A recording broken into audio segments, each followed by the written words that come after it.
एस्ट्रोशी talks में आप सबका स्वागत है। आज हम एक बहुत ही दिलचस्प विषय पर बात करने वाले हैं, राशि अनुसार भाग्यशाली रत्न। नमस्कार। जी हाँ, ये विषय हमेशा से ही लोगों को आकर्षित करता रहा है। ज्योतिष और रत्नों का संबंध तो बहुत पुराना है। बेबीलोन, मिस्र, भारत, इन प्राचीन सभ्यताओं में भी इसका जिक्र मिलता है। हाँ बिल्कुल, ऐसा माना जाता है कि रत्न जो हैं वो ग्रहों की ऊर्जा से जुड़े होते हैं। सही कहा, वो ग्रहों की ऊर्जा को एक तरह से चैनल करते हैं। और कहते हैं कि सही रत्न पहनने से कई फायदे हो सकते हैं। जैसे अच्छी किस्मत। हाँ, सौभाग्य तो है ही, पर इसके अलावा भी जैसे आपके अंदर की जो ताकत है वो बढ़ सकती है, नेगेटिव एनर्जी से बचाओ। और शायद इमोशनल बैलेंस भी, मानसिक शांति। जी बिल्कुल, भावनात्मक और मानसिक संतुलन, सेहत में सुधार, यहाँ तक कि इंट्यूशन यानी अंतर्ज्ञान को भी मजबूत करने में मदद मिल सकती है, ऐसा विश्वास है। तो आज हम इसी पर गहराई से बात करेंगे। कौन सी राशि के लिए कौन सा रत्न सुझाया गया है, उसके फायदे क्या हैं और पहनने का सही तरीका क्या है। कुछ मिथक भी हैं शायद। हाँ, उन पर भी बात करेंगे। और आखिर में astroguruji.com के कुछ फ्री टूल्स के बारे में भी बताएंगे। बहुत बढ़िया। तो चलिए शुरू करते हैं पहली राशि से, मेष यानी एरीज। जी, मेष राशि का स्वामी ग्रह है मंगल, और इनके लिए जो रत्न बताया गया है वो है लाल मूंगा, रेड कोरल। लाल मूंगा, अच्छा। इसके क्या फायदे माने जाते हैं? मंगल ऊर्जा का प्रतीक है ना, तो लाल मूंगा पहनने से साहस, आत्मविश्वास, एनर्जी, ये सब बढ़ता है, ऐसा कहते हैं। मेष राशि वालों में ये गुण होते भी हैं, तो ये उन्हें और सपोर्ट करता है। और शायद गुस्से पर भी कंट्रोल। मेष राशि वाले थोड़े आवेगी होते हैं। हाँ, कुछ हद तक क्रोध और आवेग को नियंत्रित करने में भी मदद मिल सकती है, ऐसा माना जाता है। ठीक है। अब मेष के बाद वृषभ यानी टॉरस। इनका स्वामी ग्रह शुक्र है। जी हाँ, शुक्र। तो वृषभ के लिए रत्न है हीरा, डायमंड। हीरा? वाह! हाँ, शुक्र प्रेम, सौंदर्य, विलासिता का ग्रह है, तो हीरा भी इन्हीं चीजों को आकर्षित करने वाला माना जाता है। प्यार, पैसा, रिश्तों में मधुरता और रचनात्मकता भी। शुक्र कला से भी जुड़ा है। बिल्कुल, क्रिएटिविटी और आपका जो आकर्षण है उसे भी बढ़ाने में सहायक हो सकता है। दिलचस्प।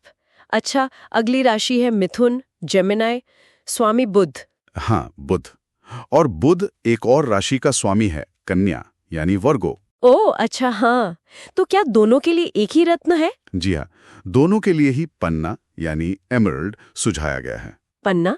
बुध तो बुद्धि और बातचीत का कारक है। बिल्कुल, इसीलिए पन्ना पहनने से कम्युनिकेशन स्किल्स, इंटेलिजेंस, मेमोरी, इन सब में सुधार माना जाता है। व्यापार, नेटवर्किंग वालों के लिए भी इसे काफी फायदेमंद बताते हैं। अच्छा, तो बुध की राशियों के लिए पन्ना। अब कर्क राशि, कैंसर। इनका स्वामी तो चंद्रमा है। जी, चंद्रमा मन और भावनाओं का स्वामी। तो कर्क राशि के लिए सुझाया गया है मोती, पर्ल। मोती शांति और स्थिरता के लिए। हाँ बिल्कुल, मोती को इमोशनल स्टेबिलिटी, शांति और इंट्यूशन बढ़ाने वाला माना जाता है। कर्क राशि वाले वैसे भी थोड़े भावुक होते हैं ना। हाँ होते हैं। चलिए अब आते हैं सिंह राशि पर। लियो, राजा की तरह। इनके स्वामी सूर्य हैं। सही कहा, सूर्य। तो सिंह राशि के लिए है माणिक्य, रूबी। रूबी, ये तो काफी शक्तिशाली रत्न माना जाता है। हाँ, इसे लीडरशिप क्वालिटीज, प्रसिद्धि, वाइटैलिटी मतलब जीवन शक्ति लाने वाला माना जाता है। आत्मविश्वास और डिसीजन मेकिंग पावर भी बढ़ाता है, ऐसा कहते हैं। ठीक है। सिंह के बाद कन्या की बात तो हो गई, पन्ना। अब तुला, लीब्रा। यहाँ फिर से शुक्र का प्रभाव। हाँ जी, शुक्र। तो तुला के लिए भी हीरा एक ऑप्शन है। हीरा या कुछ और भी? हीरा या फिर ओपल। ओपल भी शुक्र का ही रत्न माना जाता है। ये दोनों ही मतलब लग्जरी, रिश्तों में बैलेंस, सुंदरता, इन चीजों को आकर्षित करने वाले माने जाते हैं। अच्छा, ओपल भी एक विकल्प है। ठीक है। अब वृश्चिक, स्कॉर्पियो। स्वामी फिर से मंगल। जी, मंगल।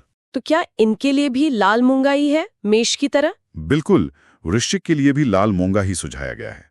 यहाँ ये दृढ़ संकल्प, इमोशनल हीलिंग और मुश्किलों पर जीत हासिल करने में मदद करने वाला माना जाता है। अच्छा, आगे बढ़ते हैं। धनु, सैजिटेरियस और मीन, पाइसेस। इनके स्वामी बृहस्पति हैं। हाँ, बृहस्पति, गुरु, ज्ञान और आध्यात्मिकता के ग्रह। तो इनके लिए कौन सा रत्न? इन दोनों ही राशियों के लिए पीला पुखराज, येलो सफायर भाग्यशाली रत्न बताए गए हैं। पीला पुखराज, इसके क्या लाभ माने जाते हैं? ये आध्यात्मिक विकास, ज्ञान, समझदारी और फाइनेंशियल प्रॉस्पेरिटी यानी आर्थिक समृद्धि में मदद करने वाला माना जाता है। अच्छा, और आखिर में बची मकर, कैप्रिकॉर्न और कुंभ, एक्वेरियस। इनके स्वामी शनिदेव हैं। जी, शनि अनुशासन और कर्म के ग्रह। इन दोनों के लिए ही नीलम, ब्लू सफायर सुझाया गया है। नीलम, ये तो काफी सोच समझकर पहनने वाला रत्न माना जाता है। हाँ बिल्कुल, कहते हैं कि नीलम अनुशासन, करियर में तरक्की और नेगेटिविटी से सुरक्षा देता है। कुंभ राशि के लिए ये इनोवेशन और क्लैरिटी लाने में भी सहायक बताया गया है। तो ये तो हो गई पूरी लिस्ट हर राशि और उसके रत्न की। लेकिन क्या बस कोई भी रत्न खरीदकर पहन लेना सही है? आपने कहा था कि तरीका भी जरूरी है। हाँ, तरीका बहुत जरूरी है। देखिए, पहली बात तो ये कि कौन सा रत्न, कितने वजन का और किस धातु में पहनना है, इसके लिए किसी अच्छे ज्योतिषी से सलाह लेना हमेशा बेहतर होता है। अच्छा, मतलब एक्सपर्ट एडवाइस लेनी चाहिए। जी, फिर राशि के हिसाब से सही दिन और सही उंगली पर पहनना होता है। पहनने से पहले उसे शुद्ध करना होता है, जैसे कच्चे दूध या गंगा जल से, और फिर संबंधित ग्रह के मंत्र से उसे एनर्जाइज भी किया जाता है। और ये भी जरूरी होगा कि रत्न असली हो। ये सबसे जरूरी है। रत्न हमेशा किसी भरोसेमंद जगह से सर्टिफाइड ही लेना चाहिए। हाँ, ये बात तो है। अच्छा, कुछ आम बातें भी सुनने में आती हैं रत्नों के बारे में, जैसे क्या सिर्फ महंगे रत्न ही काम करते हैं? नहीं, ये एक मिथक है। स्रोत कहते हैं कि रत्न के नेचुरल गुण और पहनने वाले का उससे कनेक्शन ज्यादा महत्वपूर्ण है, कीमत नहीं।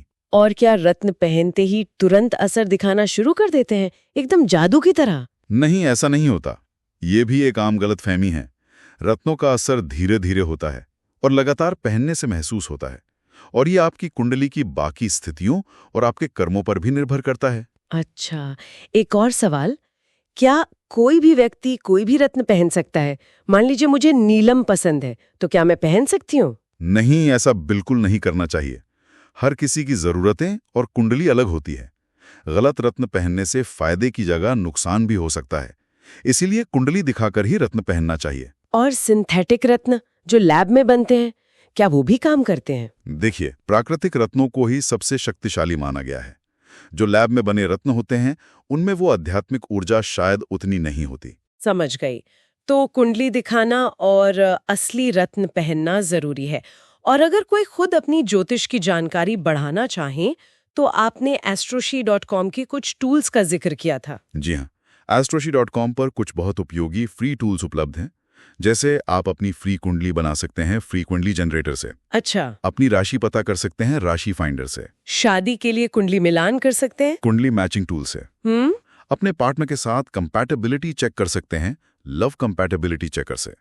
और रोज का राशिफल भी देख सकते हैं डेली होरोस्कोप सेक्शन में। वाह, ये तो काफी उपयोगी टूल्स है, खासकर उन लोगों के लिए जो ज्योतिष में रुचि रखते हैं। जी बिल्कुल, ये अपनी ज्योतिषीय यात्रा को समझने में मदद कर सकते हैं। तो कुल मिलाकर अगर हम इन स्रोतों की माने, तो राशि के अनुसार सही रत्न चुनना एक तरह से अपने लिए एक आध्यात्मिक साथी चुनने जैसा है।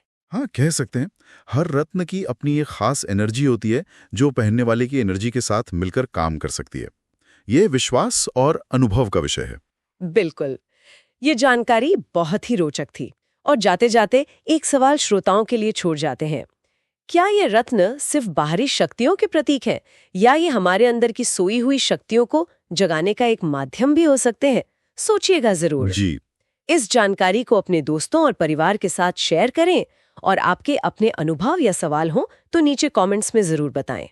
अगले एपिसोड में फिर मिलेंगे एक नए विषय के साथ। धन्यवाद।